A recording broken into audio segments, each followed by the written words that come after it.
నిన్న ప్రధానమంత్రి నరేంద్ర మోడీ గారి మహబూబ్ నగర్ పర్యటన, అదేవిధంగా టీఆర్ఎస్ పార్టీ నాయకులు హరీష్ రావు గారు, కేటీఆర్ గారు కాంగ్రెస్ పార్టీ గ్యారంటీల మీద చేస్తున్న ప్రకటనలకు సంబంధించి ఈ పత్రికా సమావేశాన్ని ఏర్పాటు చేయడం జరిగింది.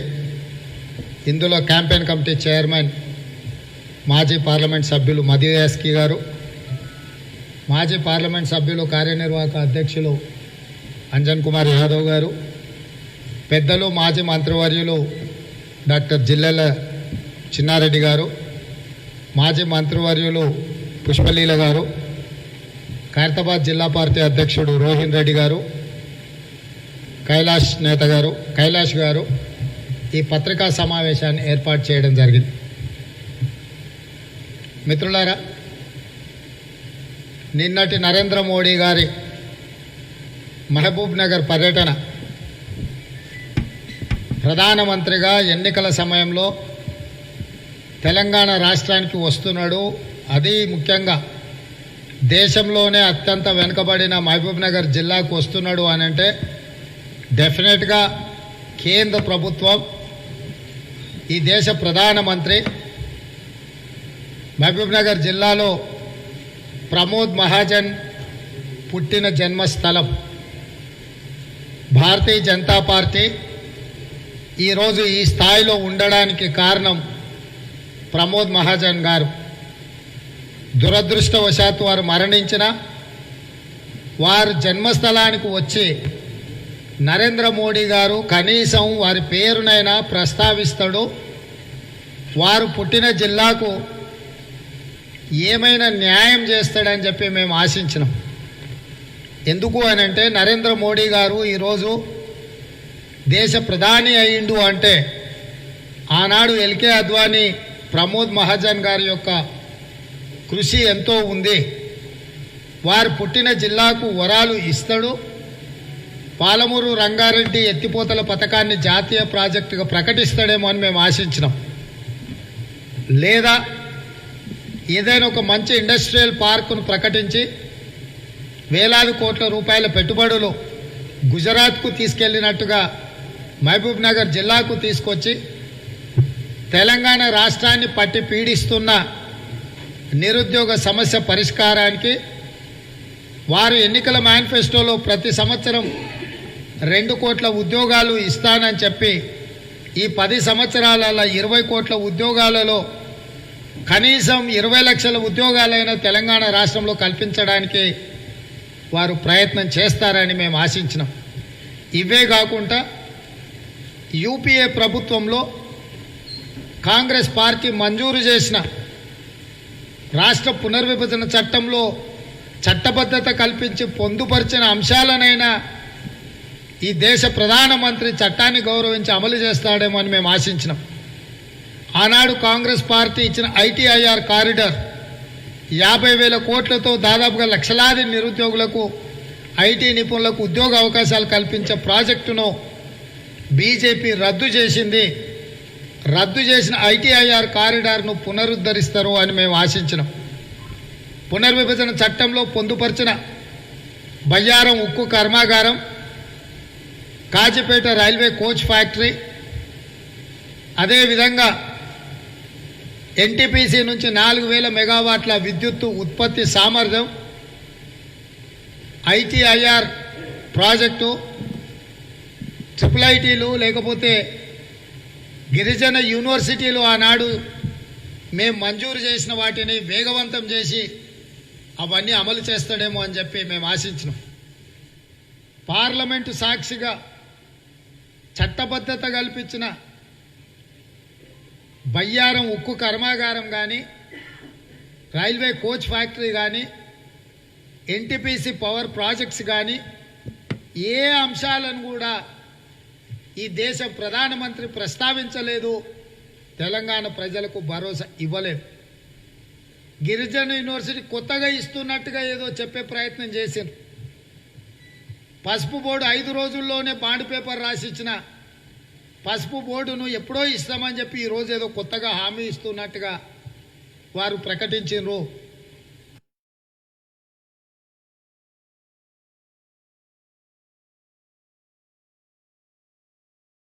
చూపిస్తున్నాడు. గుజరాత్కు ఉన్న ప్రత్యేకతలు తెలంగాణకు లేవా?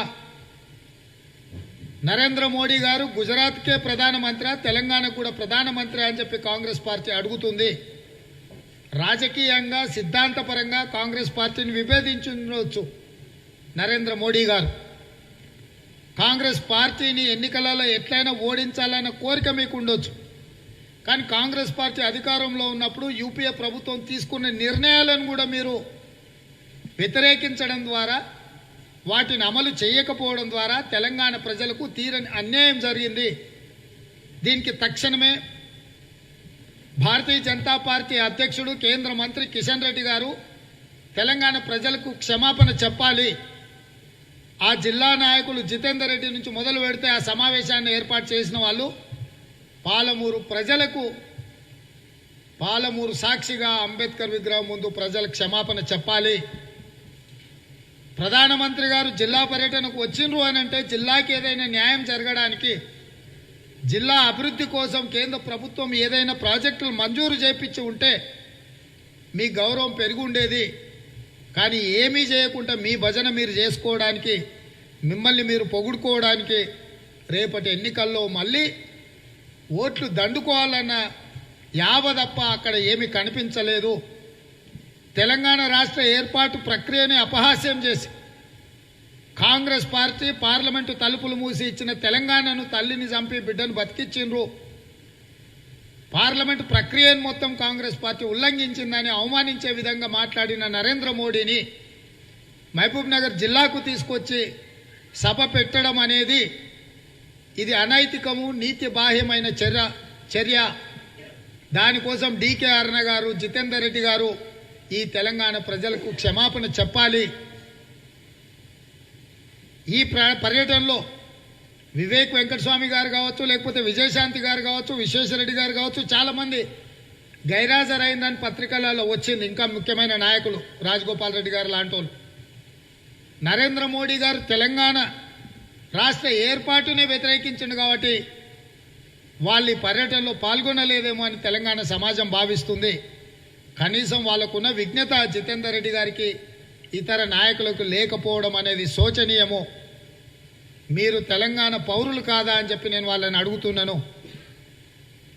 తెలంగాణ రాష్ట్ర ఏర్పాటు ప్రక్రియను అపహాస్యం చేసి తెలంగాణ రాష్ట్రాన్ని గుర్తించడాన్ని నిరాకరించిన నరేంద్ర మోడీ గారు తెలంగాణ కోసం కాంగ్రెస్ పార్టీ ఇచ్చిన హామీలను, అది బయ్యారం ఉక్కు కర్మాగారం కావచ్చు, కాచిపేట రైల్వే కోచ్ ఫ్యాక్టరీ కావచ్చు, లేకపోతే గిరిజన యూనివర్సిటీ కావచ్చు, ఐఐటి కావచ్చు, ఐఐఎంలు కావచ్చు, అదేవిధంగా ఐటీఐఆర్ కారిడార్ కావచ్చు, పాలమూరు రంగారెడ్డి ఎత్తిపోతల జాతీయ ప్రాజెక్టు కావచ్చు, ఇవి వేటిని కూడా నరేంద్ర మోడీ గారు ప్రస్తావించకపోవడం, వీటికి పరిష్కారం చూపించకపోవడం, నిధులు కేటాయించకపోవడం అనే దాన్ని తెలంగాణ సమాజం అంతా ఖండించాలి.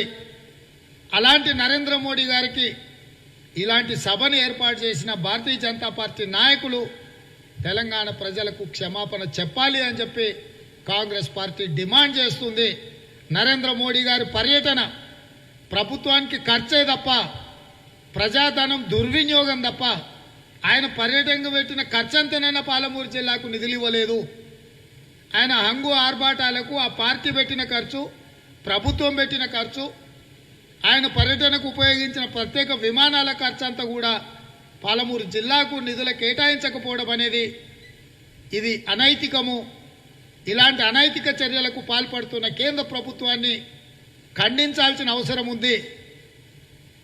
అలాంటి పర్యటనను అడ్డుకోకపోగా పరోక్షంగా పర్యటనకు సహకరించిన టీఆర్ఎస్ కూడా దోషినే. ఇక వారి ప్రసంగం చూసినాం. కుటుంబ పాలన గురించి మాట్లాడాడు, కానీ కుటుంబ దోపిడీ గురించి ప్రస్తావించలే. కాళేశ్వరం ఏటీఎంగా మారిందని గతంలో చెప్పిండు. మిషన్ భగీరథలో దోపిడీ జరిగిందన్నాడు. సింగరేణిలో కొల్లగొడుతున్నారని చెప్పిండు. లిక్కర్ స్కామ్లో పాల్గొన్నారని చెప్పిండ్రు. మరి కాళేశ్వరం అవినీతి మీద, మిషన్ భగీరథ దోపిడీ మీద, సింగరేణి కొల్లగొట్టడం మీద, లిక్కర్ కుంభకోణం మీద తీసుకునే చర్యల మీద ఈ దేశ ప్రధానమంత్రి గారు ఎందుకు మాట్లాడలేదు? తెలంగాణ రాష్ట్ర పర్యటనలో కేసీఆర్ కుటుంబం యొక్క అవినీతిని నిగ్గుదేలుస్తాము, సిబిఐ విచారణను, సెంట్రల్ విజిలెన్స్ విచారణను ఆదేశిస్తా అని చెప్పి నరేంద్ర మోడీ గారు ఎందుకు తెలంగాణ ప్రజలకు హామీ ఇవ్వలేదు అని చెప్పి కాంగ్రెస్ పార్టీ సూటిగా ప్రశ్నిస్తుంది. కేంద్ర ప్రభుత్వంలో అధికారంలో ఉన్న మీరే కాళేశ్వరంలో దోపిడీ జరిగింది, మిషన్ భగీరథలో దోపిడీ జరిగింది, సింగరేణిని కొల్లగొడుతున్నారు, లిక్కర్ స్కామ్కు పాల్పడ్డారు, ఇలా పలు రకాల కుంభకోణాల గురించి ప్రస్తావించిన మీరు ప్రధానమంత్రి గారి పర్యటనలో ఈ అవినీతి మీద చర్యలు తీసుకుంటామని ఎందుకు మాట్లాడలేదు అంటే మీ మధ్యలో చీకటి ఒప్పందం జరిగింది, దోపిడీలో వాటాలు పంచుకున్నారు అని చెప్పి తెలంగాణ ప్రజలకు అర్థమైపోయింది. అందుకే ఈరోజు ఎక్కడెక్కడ కాంగ్రెస్ పార్టీ బలంగా ఉందో ఆ బలంగా ఉన్న కాంగ్రెస్ పార్టీ ఓట్లను, ప్రభుత్వ వ్యతిరేక ఓట్లను చీల్చడం ద్వారా బీజేపీ బీఆర్ఎస్ను గెలిపించడానికి పన్నాగం పన్నుతుంది. అందులో భాగంగానే నిన్న పాలమూరు పర్యటన, రేపు నిజామాబాద్ పర్యటనకు ప్రధానమంత్రి గారు వస్తున్నారు. మీకు డిపాజిట్లు రాని ఈ రాష్ట్రంలో ఈ ఎన్నికల కీలక సమయంలో పదే పదే ప్రధానమంత్రి గారు పర్యటనలకు వస్తుందంటే ప్రభుత్వ వ్యతిరేక ఓటును చీల్చడం ద్వారా పరోక్షంగా బీఆర్ఎస్ను గెలిపించడానికి నరేంద్ర మోడీ గారి పర్యటనలకు ఉపయోగపడుతున్నాయి తప్ప తెలంగాణ ప్రజలకు ఆర్థికంగా కానీ, రాజకీయంగా కానీ, సంక్షేమ పరంగా కానీ, అభివృద్ధి పరంగా కానీ ఎలాంటి ప్రయోజనం లేదు. నిష్ప్రయోజనమైన నరేంద్ర మోడీ గారి పర్యటనను కాంగ్రెస్ పార్టీ ఖండిస్తుంది. కనీసం రేపైనా మీరు వచ్చేటప్పటికీ నిజామాబాద్ జిల్లా పర్యటనలో మీరు బయ్యారం ఉక్కు కర్మాగారం మీద ప్రజలకు స్పష్టత ఇవ్వాలి. కాజీపేట రైల్వే కోచ్ ఫ్యాక్టరీ మీద మీరు స్పష్టమైన విధానంతో ముందుకు రావాలి. ఐటీఐఆర్ కారిడార్ మీద మీ నిర్దిష్టమైన నిర్ణయం ప్రకటించాలి. ఐఐటి ఐఐఎంలకు సంబంధించి, గిరిజన యూనివర్సిటీకి సంబంధించి నిధుల కేటాయింపులో కూడా నరేంద్ర మోడీ గారి మాటల్లో స్పష్టత ఉండాలి అని చెప్పి కాంగ్రెస్ పార్టీ డిమాండ్ చేస్తుంది. ఇక బిల్లా రంగాలు చెరోదిక్కు తిరుగుతుర్రు. చెరోదిక్కు తిరిగి వాళ్ళు అంటారు 4000 పింఛన్ ఇస్తామంటారు. అన్ని రాష్ట్రాలలో ఉందా? మహాలక్ష్మి స్కీమ్ పెట్టిండ్రు, కాంగ్రెస్ పాలిత రాష్ట్రాలలో ఉందా? రాష్ట్రానికి ఓ విధానం ఉంటుందా? ఇది జాతీయ పార్టీ, ప్రాంతీయ పార్టీ అని బిల్లా రంగాలు మాట్లాడుతారు. ఈ బిల్లా రంగాలకు తెలవాల్సింది ఏంటంటే, ఒకడు ఈ దేశం వాడే కాదు, ఈ దేశంలో అప్పుడప్పుడు వచ్చిపోయేటోడు, విదేశాలలో ఉంటాడు, అప్పుడప్పుడు వస్తాడు. ఆ దేశంలో సిప్పలు గడిగాడో బాత్రూమ్లు గడిగాడో ఎవరికి తెలియదు. ఏదో అమెరికాకు పోయొచ్చినా వాపసు వచ్చినా అంటాడు. ఓ సినిమాలో బ్రహ్మానందం చెప్తాడు, ఆర్మీలో పనిచేసిన యుద్ధాలలో పాల్గొన్న శివరాకర్ కేంద్ర అంటే వాడు వంటుండేటోడు ఉంటాడు, తెడ్డు తిప్పేటోడు. ఇటనే ఉంది కేటీఆర్ తెలివితేటలన్నీ. నేను 2004 నుంచి 2014 వరకు కాంగ్రెస్ పార్టీ ఉమ్మడి ఆంధ్రప్రదేశ్లో యూపీఏ ప్రభుత్వంలో అమలు చేసిన 6 పథకాలను నేను ప్రస్తావించదలుచుకున్న ఈ సమావేశంలో. మొట్టమొదటిది ఉచిత కరెంటు. 2004లో డాక్టర్ వైఎస్ రాజశేఖర రెడ్డి గారు ముఖ్యమంత్రిగా మొదటి సంతకం పెట్టిందే ఉచిత కరెంటు మీద. ఆ తర్వాత ఎంతమంది పేదలు ఉంటే అంతమంది పేదలకు ఇండ్లు ఇస్తామని ఇందిరమ్మ ఇల్లు 25 లక్షలు ఇచ్చారు. ఆ తర్వాత ఆరోగ్యశ్రీ పథకం ద్వారా పేదలకు 2 లక్షల రూపాయలు ఉచితంగా కార్పొరేట్ వైద్యాన్ని అందించారు. ఆ తర్వాత రైతులకు రుణమాఫీ చేసిండ్రు. ఆ తర్వాత పేదల పిల్లలకు, ముఖ్యంగా బలహీన వర్గాల పిల్లలు చదువుకోవడానికి కార్పొరేట్ విద్యను అందించడానికి ఫీజు రీఎంబర్స్మెంట్ను అమలు చేసినాం.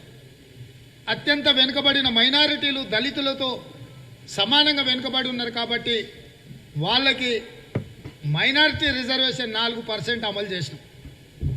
2004 నుంచి 2014 వరకు 6 గ్యారంటీలను ఆనాడు కాంగ్రెస్ పార్టీ ఇచ్చింది, అమలు చేసింది. 2004 నుంచి 2014 వరకు చాలా సంక్షేమ పథకాలు అమలు చేసినాం, అభివృద్ధి కార్యక్రమాలు చేపట్టినాం. కానీ ప్రధానంగా నిర్దిష్టమైన హామీలు ఒక 6. అందులో ఉచిత కరెంటు, ఇందిరమ్మ ఇల్లు, ఆరోగ్యశ్రీ పథకం, రైతు రుణమాఫీ, ఫీజు రియంబర్స్మెంట్, మైనారిటీల రిజర్వేషన్లు అమలు చేయడం. ఆనాడు ఈ 6 పథకాలను మేము అమలు చేసినాము. 2004 2014 మధ్యలో 10 సంవత్సరాలలో ఢిల్లీలో అధికారంలో ఉన్నాం, హర్యానాలో అధికారంలో ఉన్నాం, అస్సాంలో అధికారంలో ఉన్నాం, అరుణాచల్ ప్రదేశ్లో అధికారంలో ఉన్నాం. ఇట్లా చెప్పుకుంటూ పోతే 2004 నుంచి 2014 వరకు దాదాపుగా 14-15 రాష్ట్రాలలో కాంగ్రెస్ పార్టీ అధికారంలో ఉండే ఆ రోజు. మరి అన్ని రాష్ట్రాలలో ఇలా ఉచిత కరెంట్ అమలు చేసినామా? ఆ రోజు అన్ని రాష్ట్రాలలో పేదలందరికీ ఇందిరమ్మ ఇల్లు ఇచ్చినామా? ఆనాడు అన్ని రాష్ట్రాలలో ఆరోగ్యశ్రీ పథకం అమలు జరిగిందా? ఆనాడు అన్ని రాష్ట్రాలలో మైనారిటీ రిజర్వేషన్లు అమలు జరిగినాయా? ఆనాడు అన్ని రాష్ట్రాలలో ఫీజు రియంబర్స్మెంట్ ఇచ్చినామా? ఆనాడు 2004 నుంచి 2014 వరకు 10 సంవత్సరాల అధికారంలో ఉన్నప్పుడు ఆంధ్రప్రదేశ్లో అమలు చేసిన ఈ 6 పథకాలు ఇతర రాష్ట్రాలలో ఎక్కడా లేకుండే, ఎక్కడ లేకపోయినా తెలంగాణలో ఈ 6 పథకాలను ఆనాడు అమలు చేసినాము. దీని అర్థం ఈ దేశం union of states, union of states యొక్క స్పిరిట్ ఈ బిల్లా రంగాలకు తెలీదు. ఎందుకంటే పెత్తనము, దోపిడీ, ఆధిపత్యం, అవినీతి, అహంకారంతో కూడుకున్న ఈ బిల్లా రంగాలకు రాజ్యాంగం యొక్క స్ఫూర్తి, డాక్టర్ బాబాసాహెబ్ అంబేద్కర్ ఇచ్చిన రాజ్యాంగం గురించి వాళ్ళకి అవగాహన లేదు. రాష్ట్రాల యొక్క సమూహమే భారతదేశము. రాష్ట్రాల యొక్క సమూహంలో రాష్ట్రాలు స్వతంత్రంగా తమ ఆదాయాన్ని బట్టి అభివృద్ధి సంక్షేమ పథకాలను ప్రణాళిక చేసుకోవడానికి, ప్రణాళికబద్ధంగా అభివృద్ధి చేయడానికి రాజ్యాంగం వెసులుబాటు కల్పించింది. ఈ మాత్రం ఇంగిత జ్ఞానం లేని బిల్లా రంగాలు ఇప్పుడు మేము ఇచ్చిన 6 గ్యారెంటీలు ఇతర రాష్ట్రాలలో ఉన్నాయని అడుగుతారు. బిల్లా రంగాలు ఇద్దరు 4000 పెన్షన్ ఇస్తారా? గృహజ్యోతి అమలు చేస్తారా? ఇందిరమ్మ ఇల్లు అమలు ఎట్లయితుంది? చేయుతలో 4000 ఎట్లు ఇస్తారు?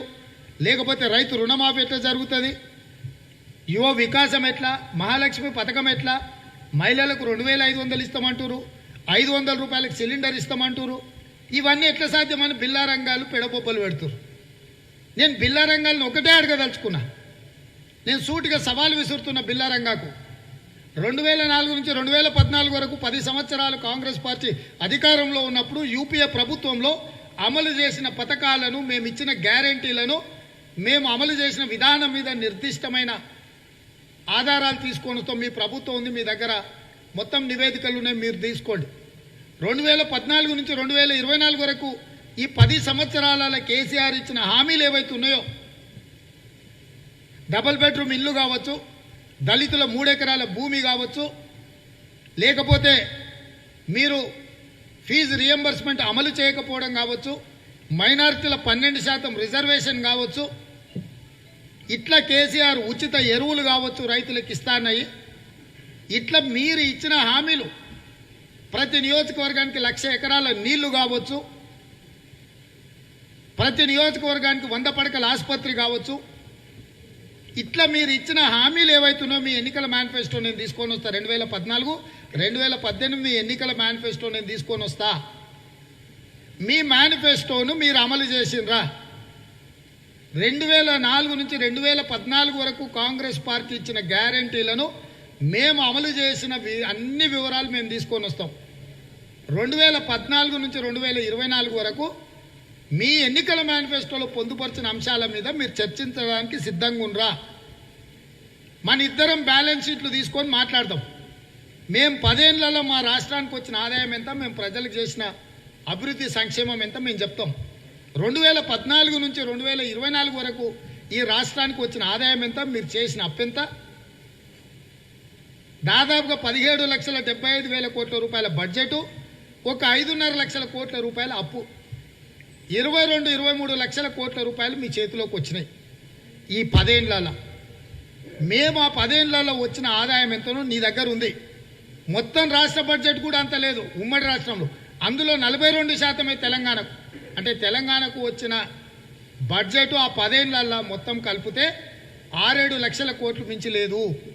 అయినా మేము జలయజ్ఞంలో ఏం చేసినామో, మేము రహదారులు ఏం నిర్మించినామో, మేము ఇందిరమ్మ ఇండ్లేం కట్టినాము, మేము ఆరోగ్యశ్రీ పథకం, యూనివర్సిటీస్ మేము ఎన్ని ఇచ్చినాము తెలంగాణలో విద్యా వ్యాప్తి కోసము, ఉద్యోగ నియామకాలు ఎన్ని ఇచ్చినాము, డిఎస్సీలు ఎన్ని నోటిఫికేషన్లు ఇచ్చినాము, హైదరాబాద్లో ఎన్ని ఫ్లైఓవర్లు కట్టినాము, ఔటర్ రింగ్ రోడ్ ఎట్లా కట్టినాము, అంతర్జాతీయ ఎయిర్పోర్ట్ ఎట్లా కట్టినాము, మెట్రో రైలు ఎట్లా కట్టినాము,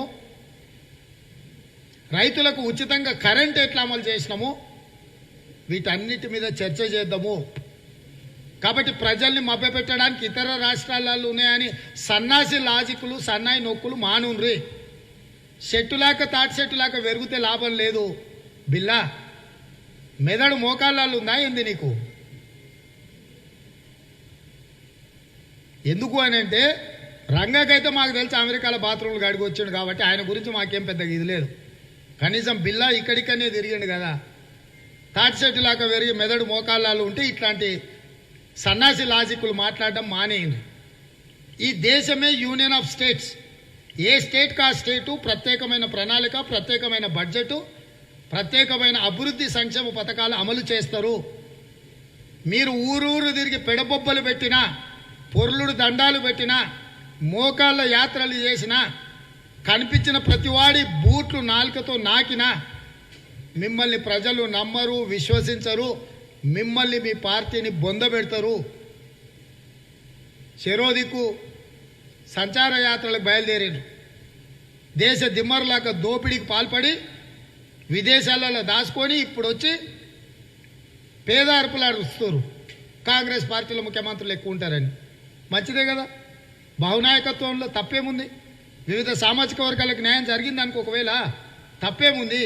నీ అయ్యలాక నీలాక మీ అయ్యా నువ్వు, మీ అయ్య పోతే నువ్వు పోతే నీ కొడుకు, ఇదేమన్నా బానిసత్వమా, రాచరికమా? అవసరం అనుకుంటే కాంగ్రెస్ పార్టీలో బహునాయకత్వానికి అవకాశం ఇస్తారు. అయినా నేను ఒక ఉదాహరణ చెప్పదలుచుకుని సన్నాసికి.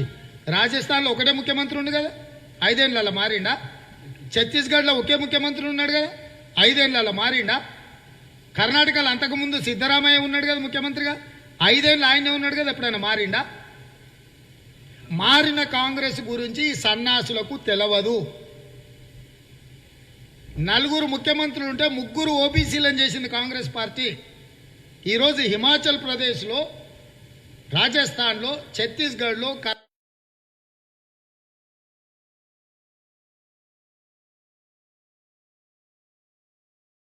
కాంగ్రెస్ పార్టీ ఒక దళితుని ఏఐసిసి ప్రెసిడెంట్ చేసింది, రాజ్యసభలో ఫ్లోర్ లీడర్ చేసింది కాంగ్రెస్ పార్టీ. 10 సంవత్సరాల అధికారంలో ఉంటే గాంధీ కుటుంబం ఏ పదవి తీసుకోలే. మీ ఇంట్లో బండకేసి కొడితే మీ చెల్లెలను, మీ చుట్టాన్ని, వినోద్రావును 3 నెలలు కూడా పక్కకు కూర్చోలే. ఎంబడే బొంద పెడితే కూడా మళ్ళీ బొందలకెళ్ళి తీసుకొచ్చి మళ్ళీ కుర్చీలలో కూర్చోబెట్టారు. మీ అంత సిగ్గులేని వాళ్ళు ఈ దేశంలో ఎవడన్నా ఉన్నాడా? అరే 30 లక్షల మంది పిల్లలు పబ్లిక్ సర్వీస్ కమిషన్ పరీక్షలు చక్కగా నిర్వహించలేదు సన్నాసులారా.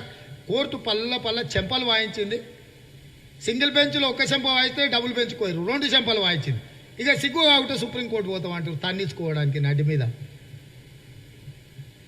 ఈ సిగ్గు తప్పిన మాటలు మానండి, ప్రజలకు ఉపయోగపడే పని చేయండి. అందుకే తెలంగాణ ప్రజలకు స్పష్టంగా శ్రీమతి సోనియా గాంధీ గారు విజయభైరిలో ప్రకటించిన 6 గ్యారంటీలను, గృహజ్యోతి కావచ్చు, ఇందిరమ్మ ఇల్లు కావచ్చు, చేయూత కావచ్చు, రైతు భరోసా కావచ్చు, యువ వికాసం కావచ్చు, మహాలక్ష్మి పథకం కావచ్చు, అన్నింటినీ 2004 నుంచి 2014 వరకు 6 గ్యారంటీలను ఎట్లా అమలు చేసినావో ఈ 6 గ్యారంటీలను అమలు చేస్తాం. కరీంనగర్లో 2004లో ఇచ్చిన మాట తెలంగాణ రాష్ట్రం, అది కూడా మేము అమలు చేసినాం. మాట ఇస్తే మాట తప్పని కుటుంబం గాంధీ కుటుంబం. ఎన్ని కష్టాలు వచ్చినా, ఎన్ని ఇబ్బందులు వచ్చినా అమలు చేసే పార్టీ కాంగ్రెస్ పార్టీ.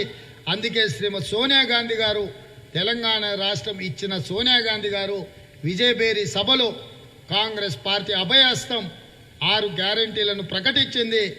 గ్యారంటీగా ఈ 6టిని అమలు చేస్తాం.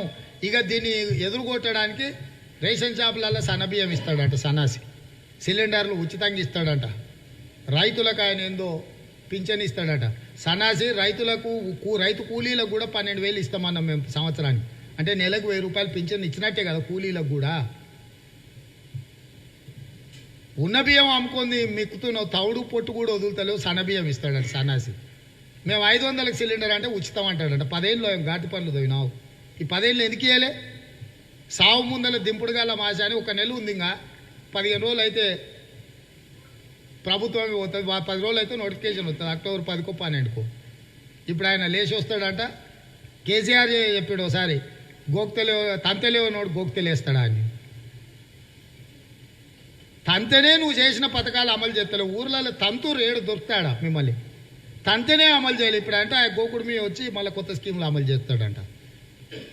మమ్మల్ని ప్రశ్నించే హక్కు, నైతికత బిల్లా రంగకు లేదు. మిమ్మల్ని ప్రజలు విశ్వసించరు. కేసీఆర్కు ఉన్న గుడ్ విల్ అనేది ఎన్కాష్ అయిపోయింది. తెలంగాణ ఉద్యమకారుడని ఏదైతే ముసుగు తోడుకున్నాడో ఆ ముసుగు యొక్క గుడ్ విల్ ఎన్కాష్ అయిపోయింది. 14లో 18లో బ్యాంక్ రప్ట్ అయిపోయింది గుడ్ విల్ విషయంలో తెలంగాణలో కేసీఆర్. కాబట్టి తెలంగాణ సమాజం మిమ్మల్ని నమ్మదు, మిమ్మల్ని క్షమించదు. పెద్దలు మధుయాస్కి గారు మాట్లాడు.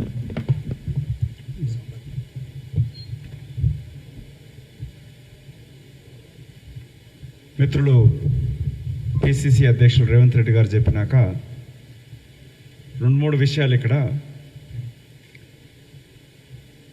గత 17th సెప్టెంబర్ తర్వాత తెలంగాణ యావత్తు తెలంగాణ తల్లి సోనియా గాంధీ గారు రాష్ట్ర ఏర్పాటు చేసిన ఆ మహాతల్లి ద్వారా 6 గ్యారంటీ స్కీమ్ ప్రకటించినాక తెలంగాణ ప్రజల నిర్ణయం తేలిపోయింది. తెలంగాణ ప్రజలు కాంగ్రెస్ పార్టీ బీఆర్ఎస్ మధ్యనే పోటీ అనేది నిర్ణయించుకున్నారు. ఈ పోటీలో కాంగ్రెస్ గెలిచి తీరుతుందని అన్ని సర్వేలు కూడా చెప్తా ఉన్నాయి. బీజేపీ పార్టీకి 1 సీటు కూడా రాదని వాళ్ళ నాయకులు చెప్తా ఉన్నారు. ఆ పార్టీలో ఉన్న చాలామంది నాయకులు తిరిగి కాంగ్రెస్ వైపు చూస్తూ ఉన్నారు. అందుకనే దేశ ప్రధాని, తెలంగాణ ఏర్పాటును వ్యతిరేకించిన ప్రధాని నిన్నగాక మొన్న ప్రత్యేక సమావేశాలలో కూడా తెలంగాణ ఏర్పాటును విమర్శించిన ప్రధానమంత్రిని తీసుకొచ్చుకొని ఎక్కడైతే ఏ జిల్లాలో అయితే కాంగ్రెస్ పార్టీ పూర్తి గెలుస్తుందని అనుకున్న చోట ఇటు మహబూబ్ నగర్ జిల్లాలో ఆ జిల్లా నుంచి ఎదిగిన నాయకుడు, కాంగ్రెస్ పార్టీ రాష్ట్ర అధ్యక్షుడు, అన్ని సీట్లు అక్కడున్న సిట్టింగ్ ఎమ్మెల్సీ కూడా కాంగ్రెస్లో చేరుతా ఉన్నాడు. జిల్లా పరిషత్ చైర్మన్లు చేరుతా ఉన్నారు. 2 చేరినారు, 2 ఎమ్మెల్సీలు చేరినారు. అధికార పార్టీ ఉండి కూడా వాళ్ళ పార్టీ అడుగంటుకపోతుందని తెలిసి అటు మహబూబ్ నగర్ జిల్లాలో రేపు నిజామాబాద్ జిల్లాకు వస్తానని చెప్పి మాట్లాడుతూ ఉన్నారు. దీంట్లో తేటతెల్లమైంది ఏంటంటే బహుముఖ పోటీలో ముక్కోన పోటీ సృష్టిస్తే టీఆర్ఎస్ పార్టీకి బీఆర్ఎస్ పార్టీ వారంటీ అయిపోయిన టీఆర్ఎస్ పార్టీ గ్యారంటీ లేకుండా లేని పార్టీ బీఆర్ఎస్ పేరు మార్చుకున్న దానికి సహకరించడానికి కొరకే ప్రధానమంత్రి వస్తూ ఉన్నాడు. నిజామాబాద్ జిల్లా తీసుకుంటే 5 సంవత్సరాల క్రితమే అఫిడవిట్ రాసిచ్చి ఎన్నికలలో 100 రోజుల్నే పసుపు బోర్డు ఏర్పాటు చేస్తాన్న వ్యక్తి మా పార్లమెంట్ సభ్యులు రేవంత్ రెడ్డి గారు, ఉత్తమ్ రెడ్డి గారు రాసి అడిగిన ప్రశ్నలకి పసుపు బోర్డు ఏర్పాటు జరగదు, అది ఏర్పాటు కాలేదు అని చెప్పిన వ్యక్తి నిన్నటికి నిన్న మహబూబ్నగర్కి వచ్చి ప్రకటిస్తున్నాడు. అంటే అది పక్కా ఎలక్షన్ జిమ్కు. ఏమీ ఏర్పాటు చేయకుండా ప్రధానమంత్రిని తీసుకొచ్చి రేపు నిజామాబాద్ మీటింగ్ కూడా అక్కడున్న ఎంపీ ఓడిపోతాడని తెలిసి గెలిపించడానికి కొరకు ప్రయత్నం. బీజేపీ, కాంగ్రెస్ అంటే టీఆర్ఎస్ పార్టీ కోరుకుంటున్నది బీఆర్ఎస్ పార్టీ తన వ్యతిరేక ఓటు చీలిస్తే వాళ్ళకి లాభం అనుకుంటున్నారు. కానీ మాకున్న సర్వేలు పూర్తిగా స్పష్టంగా చెప్తా ఉన్నాయి. కాంగ్రెస్ పార్టీ పూర్తి మెజార్టీతోటి గెలుస్తుంది, అధికారం ఏర్పాటు చేస్తుంది. ఆఖరి నిమిషంలో ఆరిపోయే దీపాన్ని కాపాడుకునే ప్రయత్నంలోనే ఈ పువ్వు పార్టీ, పంక్చర్ అయిపోయిన కారు పార్టీకి రిపేర్ చేయడానికి కొరకు ప్రధానమంత్రి గారు వస్తూ ఉన్నారు. తెలంగాణ ప్రజలకు విజ్ఞప్తి, కాంగ్రెస్ పార్టీ అధ్యక్షులు రేవంత్ రెడ్డి గారు చెప్పిన వివరాలు మీరు చూడండి. ఆర్థికంగా నీతి, నిజాయితీ, నిబద్ధత గల పార్టీ. అంతిమంగా సోనియా గాంధీ గారు ప్రకటించిన 6 గ్యారంటీ స్కీములు ప్రజలు విశ్వసిస్తున్నారు, కాంగ్రెస్ వైపు చూస్తున్నారు.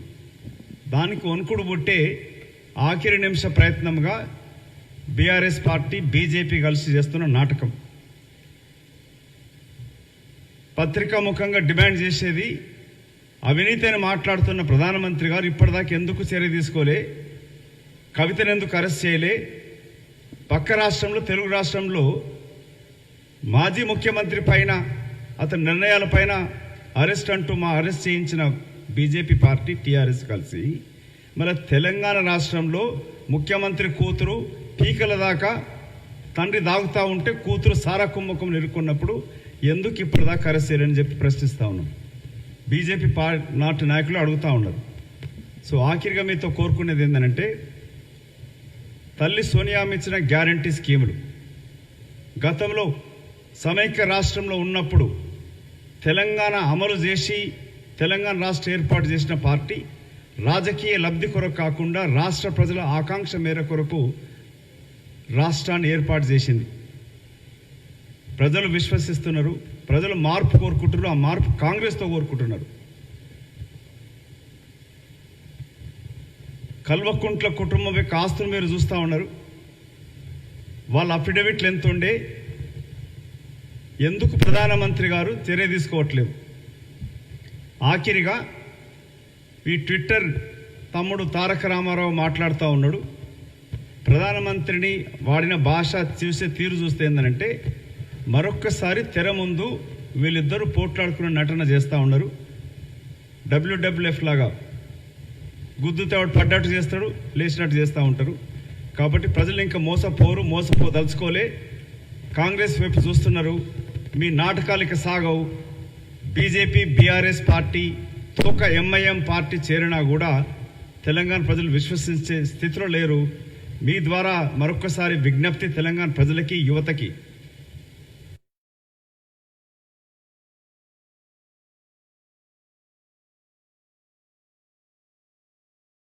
రాష్ట్ర ఏర్పాటు చేసిన కాంగ్రెస్ పార్టీ ఒకసారి అవకాశం ఇవ్వమని కోరుకుంటుంది. రాజకీయ లబ్ధి కొరకు కాకుండా అమరుల ఆశయాలు అమలు చేయడానికి కొరకు మీ ముందుకు వస్తుంది.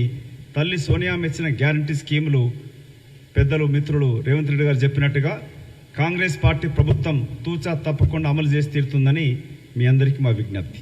ఆఖరిగా ప్రజా సంఘాలకి, తెలంగాణ కోరుకున్న ప్రతి వర్గాలకి, తెలంగాణ ఉద్యమంలో పాల్గొన్న ప్రతి సంఘాలకు కూడా మా విజ్ఞప్తి, ఇది ఆఖరి పోరాటం. ఈ దుర్మార్గుడు, తెలంగాణ ప్రధాని తొలగించిన దుర్మార్గుడు, ఒక రాక్షసుడు, ఆ ప్రభుత్వాన్ని పాతరబెట్టాల్సిన అవసరం ఉన్నది. కాంగ్రెస్తో కలిసి రండి. ఈ దుర్మార్గు ప్రభుత్వాన్ని గద్దె దింపి ప్రజా ప్రభుత్వాన్ని, సామాజిక తెలంగాణ స్పృహతో ఏర్పడే ప్రభుత్వానికి సహకరించమని మా విజ్ఞప్తి.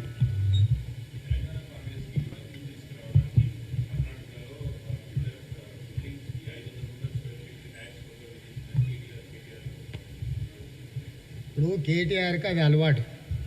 ఎందుకంటే నేను ఆ మధ్యలో సీరియస్ ఫైల్స్ అన్నీ బయట పెట్టాను, పర్మిషన్ ఫైల్స్ అన్నీ కూడా, కేటీఆర్ యొక్క దోపిడీని. ఈరోజు కూడా ఆయన సిద్ధంగా ఉంటే కర్ణాటక మీద ఏమైనా ఆరోపణ చేస్తుండో విచారణకు లేఖ రాయమనో, నేను ఆ రాష్ట్ర ప్రభుత్వాన్ని ఆ విచారణకు ఆమోదించేటట్టు ఒప్పిస్తా. ఈ రాష్ట్రంలో కేటీఆర్ పాల్పడ్డ అవినీతి మీద, బిల్డింగ్ పర్మిషన్స్ మీద, వసూలు చేసిన కమిషన్ల మీద నేను ఫిర్యాదు చేస్తే ఈ రాష్ట్ర ప్రభుత్వాన్ని కూడా విచారణకు ఆమోదించమని నేను అడుగుతున్నా.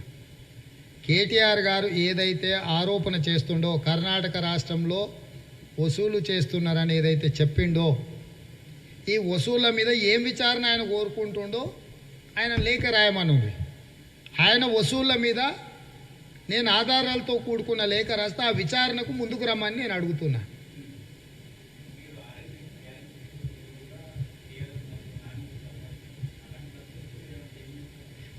మేమేం చేంజ్ చేయాల్సిన పని లేదు. మేనిఫెస్టోకి సంబంధించిన వివరాలు ఎలాబరేట్గా ఉంటాయి. ఈ 6 గ్యారంటీస్ అనేటివి ఇలాగే ఉంటాయి. మా చిత్తశుద్ధి ఏందో గతంని చూసి భవిష్యత్తును నిర్ణయించుకుంటారు ప్రజలు. 10 ఏళ్ళ అధికారంలో ఉండి పల్లికలు ఇచ్చి ఇప్పుడు కొత్త గ్యారంటీలు ఇస్తాడే. ఏముంది కొత్తగా ఇవ్వడానికి? నమ్మడానికి ఏమన్నా ప్రజలు అమాయకులా? ఎన్నిసార్లు మోసం చేస్తాడు కేసీఆర్, ఎన్నిసార్లు పోతాడు? మీకు ఏదో ప్లాట్లు ఇస్తా అన్నాడు కదా, ఇచ్చిండా? ఆయన గ్యారంటీకి అట్లుంది. మేము ఇచ్చినాం కదా, 3 సార్లు ఇచ్చినాం. ఇప్పుడు మీ జర్నలిస్ట్ కాలనీలన్నీ మేము ఇచ్చినటివే కాదా? ఇప్పుడు మేము ఇచ్చినటివే మీకు ఇవ్వకుండా ఆపిపెట్టండి. మీకు అలాట్ అయిన ల్యాండ్ని కూడా గుంజుకొని పెట్టుకోండు. ఇక ఏమిస్తావు మీరైతే ఫస్ట్ మీరు మారండి, మీలో మార్పు రావాలని కోరుకుంటున్నాం.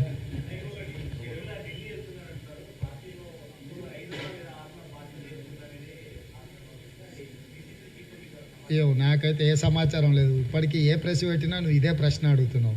నీలో మార్పు రానందుకు సంతోషం.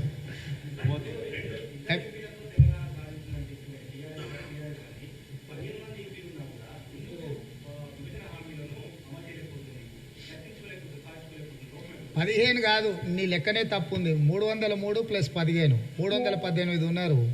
బీజేపీ బీఆర్ఎస్ రెండు ఒకటే కదా. 318 మంది ఉన్నా కూడా మేము ఇచ్చిన హామీలను అమలు చేస్తలేరు. అందుకే కదా ప్రజలకు విజ్ఞప్తి చేసేది. అవి అమలు జరగాలంటే మళ్ళీ కాంగ్రెస్ అధికారంలోకి రావాలి, రాహుల్ గాంధీ గారు ఈ దేశానికి ప్రధానమంత్రి కావాలి. ఎందుకంటే యూపీఏ చైర్పర్సన్గా సోనియా గాంధీ గారు ఇచ్చిన హామీలను అమలు చేయడానికి వాళ్లకు కడుపు నొప్పి లేస్తుంది. ఇంత మంచి పథకాలు ఆవిడ ఇచ్చిండ్రు, ఇవి అమలు జరిగితే ఆవిడకు మంచి పేరు వస్తుంది. కాబట్టి అసూయతోటి ఆ పథకాలు అమలు చేస్తలేరు. మళ్ళీ అవి అమలు జరగాలంటే పరిష్కారం కాంగ్రెస్ అధికారంలోకి రావడమే.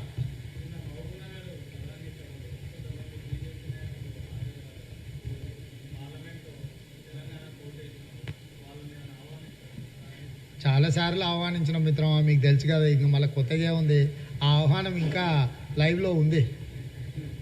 ప్లీజ్ ప్రమోద్.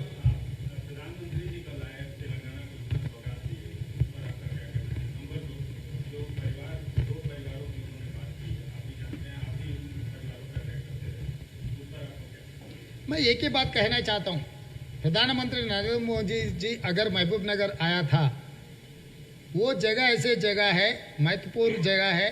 प्रमोद महाजन जी जो भारतीय जनता पार्टी वरिष्ठ नेता शहीद हुए, उनके जन्म लिया महबूब नगर में. हम सोचे थे कम से कम प्रमोद महाजन जी को याद करें, मगर कम से कम प्रमोद महाजन जी को याद नहीं किए. उसके अलावा महबूब नगर एंड रंगारेड्डी इरिगेशन प्रोजेक्ट को नेशनल स्टेटस देते बोल के हम उम्मीद किए, वो भी नहीं दिए. तीसरे, कोई इंडस्ट्रियल पार्क अनाउंस कर दे के कुछ इन्वेस्टमेंट्स ले आकर यहाँ पर जो निरुद्योग युवता है उन लोगों के लिए भविष्य के लिए कुछ प्रधानमंत्री कुछ अश्योरेंस देने के लिए हम लोग उम्मीद किया था, वो भी नहीं किए. इसीलिए भारतीय जनता पार्टी और भारत प्रधानमंत्री नरेंद्र मोदी जी को हम यकीन करना छोड़ दिए, हमारा भरोसा तोड़ दिए. नरेंद्र मोदी जी से तेलंगाना को कोई लेना देना नहीं है, क्योंकि बजट पे और उसके बाद भी लोकसभा में ये कहा कि तेलंगाना स्टेट जो बनाए वो तेलंगाना स्टेट को रिकॉग्नाइज करने के लिए वो तैयार नहीं है. जो आदमी तेलंगाना को रिकॉग्नाइज करने में, बजट देने में, ये डेवलप करने के लिए तैयार नहीं है, तो वो आदमी से हमको कोई लेना देना नहीं है. वो टूरिस्ट आया, वो टूरिस्ट गया, बस हमारे लिए. अभी परिवार के बारे में मैं एक बात पूछना चाहता हूं, मैं सवाल करना चाहता हूं नरेंद्र मोदी जी को. बार बार हमारा परिवार के बारे में बोल रहा है. हमारा परिवार में जवाहरलाल नेहरू पंडित जी ने 10 साल जेल काटा है आजादी के लिए. इस देश के लिए इंदिरा जी ने शहीद हुए जान दे दिए. इस देश के लिए राजीव गांधी ने शहीद हुए जान दे दिए. इस देश के लिए श्रीमती सोनिया गांधी और राहुल गांधी 15 साल 30 साल के राजनीति में, 18 साल हम लोग सत्ता में थे, मगर कभी भी कोई कुर्सी में नहीं बैठा है. अलग अलग नेता लोगों को, अलग अलग सामाजिक नेता लोगों को हम लोग कुर्सी में बिठाए, प्रधानमंत्री और राष्ट्रपति कुर्सियों में बिठाए. आपके जैसा हम लोग कुर्सी में नहीं बिठा. और दूसरी सवाल है, पीयूष गोयल कौन है, धर्मेंद्र प्रधान कौन है, अनुराग ठाकुर कौन है, सूर्य तेजा कौन है, दुष्यंत कौन है, और अपना गोपीनाथ मुंडे जी के 2 लड़की राजनीति में है, प्रमोद महाजन के बेटी राजनीति में है, राजनाथ सिंह का बेटा राजनीति में है. तो 100 लोगों को मैं पार्लियामेंट में दिखाता हूं, परिवार के नेता लोग. आप परिवार के बारे में क्या बोलना, आप लोगों को कोई हक नहीं है परिवार के बारे में बोलने के लिए, क्योंकि भारतीय जनता पार्टी परिवार के पार्टी है. हर परिवार के दूसरे तीसरे, अब 40 साल के पुराना पार्टी है, हमारा 140 साल का पुराना पार्टी है. 40 साल में इतने परिवारों को आप राजनीति में लेकर आए। परिवार के अलावा पीयूष गोयल, धर्मेंद्र प्रधान, अनुराग ठाकुर, ऐसे बहुत सारे नाम मैं दिखा सकता हूं। ज्योतिरादित्य कौन सी परिवार का है भाई? भाई वो उनका ही दोस्त है, राइट एंड लेफ्ट, दो आंखें है मोदी जी का। एमआईएम और बीआरएस क्या है? मोदी जी के लिए दो आंखें है। दो आंखें के बारे में क्या बोलेगा वो? अब कुछ बोला ही नहीं है ना। करप्शन के बारे में कालेश्वरम ही एटीएम बना केसीआर के लिए, पब्लिक सर्विस कमीशन केटीआर के लिए एटीएम बन गए, सिंगरेनी कविता जी के लिए एटीएम बन गए। तो ये सब सारे करप्शन जो हो रहा है, करप्शन के ऊपर जांच करने का क्यों आश्वासन नहीं दिए कि मोदी जी ने? इसका मतलब उसमें बंटवारा हो रहा है। Bharatiya Janata party protection money ले रहा है बीआरएस से, प्रोटेक्शन मनी लेकर उनको बचा रहा है। उसको कोई, भारतीय जनता पार्टी को कोई हक नहीं है तेलंगाना में वोट मांगने का। ये लोग जो एंटी इनकम्बेंसी वोट तोड़ने के लिए जहां जहां कांग्रेस पार्टी मजबूत है, कांग्रेस पार्टी को कमजोर करने के लिए केसीआर कहने के वजह से नरेंद्र मोदी जी कल महबूब नगर में आया और 3 तारीख को निजामाबाद आने वाले हैं। मगर ऐसे कुछ राजनीति नहीं चलेगी तेलंगाना में। तेलंगाना के जनता मुंह तोड़ जवाब देने वाले हैं।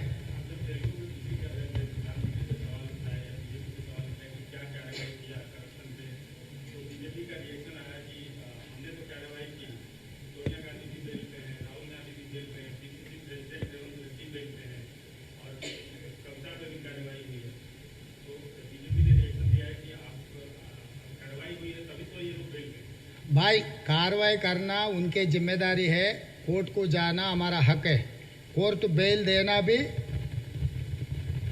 कॉन्स्टिट्यूशनल ऑब्लिगेशन है। जब गोधरा इंसिडेंट के बाद गुजरात में होम मिनिस्टर खुद के पार्टी के हत्या में भी तड़ीपार में था, उनके गृह मंत्री वो बेल पे था। मैं 100 नामा बोलता हूँ, पटचुम व्हाट इज दैट स्पोर्ट्स में उनका एमपी ब्रिजभूषण, ये यहाँ के लड़की बढ़ाओ लड़की पढ़ाओ कहाँ गया? वही लड़कियाँ आपके एमपी के खिलाफ बयान दिए मगर कोई कार्रवाई नहीं करवाए। तो ऐसे बात उन लोगों के मुंह से आए तो कोई शोभा नहीं देगा।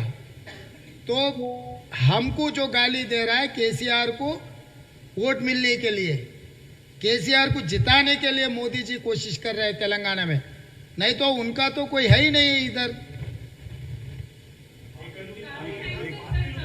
प्रमोद जी, नहीं प्रमोद जी, ओके, हमारा नेता लोग हमारा नेता तो हमारे पीसीसी अध्यक्ष हो या जातीय नेता हो, कोई किसी का पब्लिक का 1 पैसा नहीं लिया है, ना हमारा नेता का अकाउंट में 1 पैसा भी नहीं आया।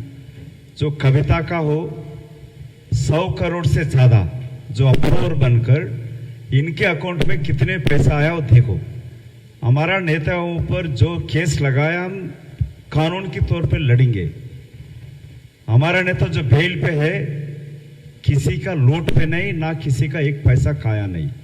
ये टीआरएस के नेताओं के ऊपर अकाउंट उनके एफिडेविट देखिए कितना पैसा उनके पास था, कितना आया। और लिकर स्कैम में जो है सारा सबूत है, उनके साथ जो अप्रूवर है दूसरे लोग हैं वो खुद सबूत दिया कि कविता और केसीआर ने कितने पैसा खाया। तो हम ये आपसे विनती करते हैं लोग जानकारी करें, ये फर्क है। ये बीजेपी का जब से किशन रेड्डी आया केसीआर का फैमिली के ऊपर कोई करप्शन की अविनीति के ऊपर बात नहीं कर रहा है। किशन रेड्डी सीधा सीधा केसीआर से मिलावट है और ओवैसी के साथ भी वो मिल चुके हैं।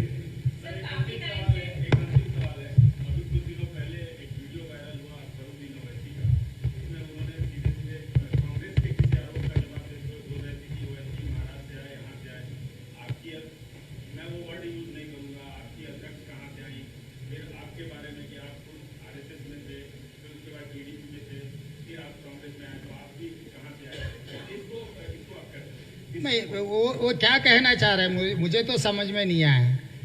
मेरा बारे में जो कुछ भी बोलना है पूछना है, खुले किताब है मेरा। कोई छुपा रुस्तम नहीं है। आज तक किसी को पता नहीं वो कहाँ से आया। वो हैदराबाद शहर के जैसा एक दिखाने के लिए कोशिश कर रहा है। क्यों सोलापुर के बारे में मैं बात निकलते ही इतना गुस्सा में आ जा रहे हमारे भाई सोलापुर से आना कोई गुनाह नहीं है, मैं ऐसा कुछ नहीं कहा।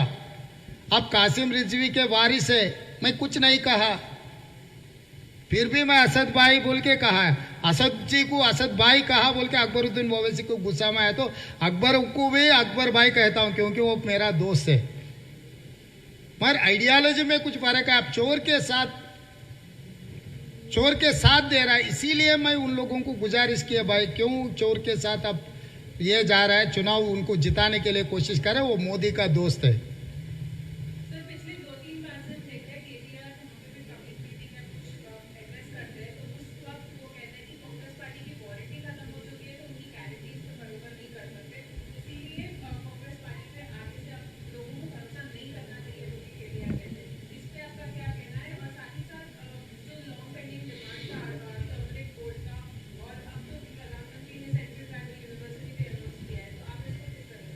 ये टर्मरिक बोर्ड का कैंसर पेशेंट 4th स्टेज में रहा तो उसको सर्जरी किए तो क्या फायदा, वो मरने वाले ही है, एक दिन आगे एक दिन पीछे। तो 1 महीना में चुनाव आने वाले है। टर्मरिक बोर्ड वो भी अभी अनाउंस कर रहा है। इससे पहले राजनाथ सिंह जी वहीं अनाउंस किया था। राजनाथ सिंह जी भी union cabinet minister, Ram Madhav ji Nizamabad में कहा था, उनके MP बॉन्ड पेपर लिख के दिया 5 दिन में हम टर्मरिक बोर्ड लाने वाले हैं। तो आपके नीति धर्मपुरी अरविंद, राम माधव जी, राजनाथ सिंह जी जो कहा, उसके अलावा अब नरेंद्र मोदी जी क्या कह रहा है? कहने से कुछ होने वाले नहीं है, क्योंकि आपको भरोसा नहीं करेंगे। काला धन लाएंगे स्विस बैंक से हर गरीब के खाता में 15 लाख, तो यही नरेंद्र मोदी जी ने कहा। हर साल 2 करोड़ नौकरी देने के लिए यही नरेंद्र मोदी जी ने कहा। 2022 के अंदर हर गरीब को घर देने का नरेंद्र मोदी जी वादा किया था। 2022 के अंदर किसानों का इनकम डबल करने के लिए यही मोदी जी ने उनके मैनिफेस्टो में कहा। कोई एक बात को निभाया नरेंद्र मोदी जी, तो इस बात को हम कैसे यकीन करेंगे? उनके ट्रैक रिकॉर्ड देके तो आपको पता लगेगा कि नरेंद्र मोदी जी क्या बोलने वाले, क्या करने वाले हैं। तेलंगाना जनता को कोई उम्मीद नहीं है। अरे KTR के बारे में कितने बार कहूं, वो तो गधा है। गधा के बारे में ज्यादा बोलने का भी कोई फायदा नहीं है। अगर जो चीफ मिनिस्टर है उनको बाहर आके बोलो जब जवाब दूंगा।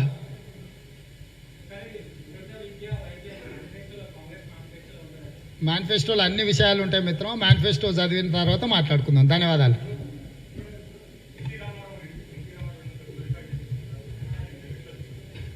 ఎన్టీఆర్ సమాధులే తొలగించాలని ఎన్టీఆర్ గారి పేరు ఎయిర్పోర్టులో డొమెస్టిక్ ఎయిర్లైన్స్కు ఉంటే ఆ పేరును తొలగించి అంత అవమానించిన టీఆర్ఎస్ ఈరోజు ఓట్ల కోసం దిగజారి చివరికి ఎన్టీఆర్ పేరును కూడా సొమ్ము చేసుకోవడానికి కేటీఆర్ ఆయన పేరు నా పేరు ఒకటే అంటుండు. నక్కకు కుక్కకున్నంత తేడా ఉంది ఈ ఇద్దరి మధ్యలో. సో విశ్వాసం కలిగింది ఒకటి ఉంటే మోసం చేసేది ఇంకొకటి. ఎన్టీఆర్ అనేట ఆయన అత్యంత విశ్వాసపాత్రుడు, విశ్వసనీయంగా ప్రజలకు సేవలు అందించండి ఎన్టీఆర్ అనేటోడు ప్రజలకు ఇచ్చిన అధికారాన్ని బడుగు బలైన దళితులకు, గిరిజనులకు సంపూర్ణంగా పవర్ని అందించిండు.